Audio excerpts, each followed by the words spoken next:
Hello guys කොහොමද ඔයාලට අද මම කරන්න යන්නේ දිත්වා සුලිකුණාටුව ලංකාවේ තියෙන වෙලාවේ මම A330 එකක් කටුනායක ලෑන්ඩ් කරා ඒක ඒ වෙලාවේ මම ෆ්ලයි කරන ගමන් ගත්ත ස්ක්‍රීන් රෙකෝඩ් එකක් තමයි මේ දාලා තියෙන්නේ. එතකොට මේ වෙලාවේ ඔයාලට පේනවා විසිබිලිටි එක එහෙම 0. එතකොට අපි සාමාන්‍ය රන්වේ එක පේන්න ගන්නෙත් 300 ෆීට් වගේ පල්ලෙහාට ආවහම ඒ වගේම මේ වෙලාවේ ගොඩක් අද වැස්ස හුලඟ ඔයගොල්ලෝ එක්ස්පීරියන්ස් කරන්න ඇති. ඒක මාර විදිහට ලොකු හුලඟක් තියෙනවා. ඇත්තටම 330 එකටත් ගොඩක් දැනෙන විදිහේ හුලඟක් තිබ්බා. ක්‍රොස් වින්ඩ් එකක් තිබ්බේ එතකොට කටුනායකට.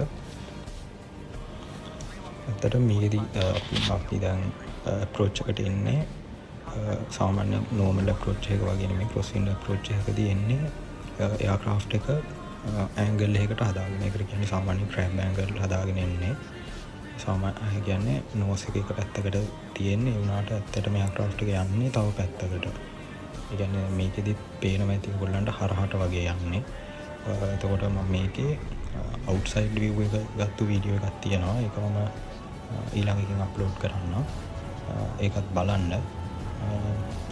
මේකෙදිත් ගොඩාක් ලොකු තද ක්‍රොස් වින්ඩ් එකක් තිබ්බ හින්දා තමයි ගොඩාක් අමාරුවෙන් සාමාන්‍ය පයිලට්ලා මේ වගේ සිටුේෂන් වලට ගොඩාක් විදිහට ප්‍රැක්ටිස් කරනවා.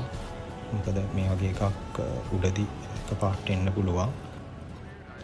එහෙනම් අපි ඊළඟ වීඩියෝ එකෙන් හම්බෙමු. Goodbye.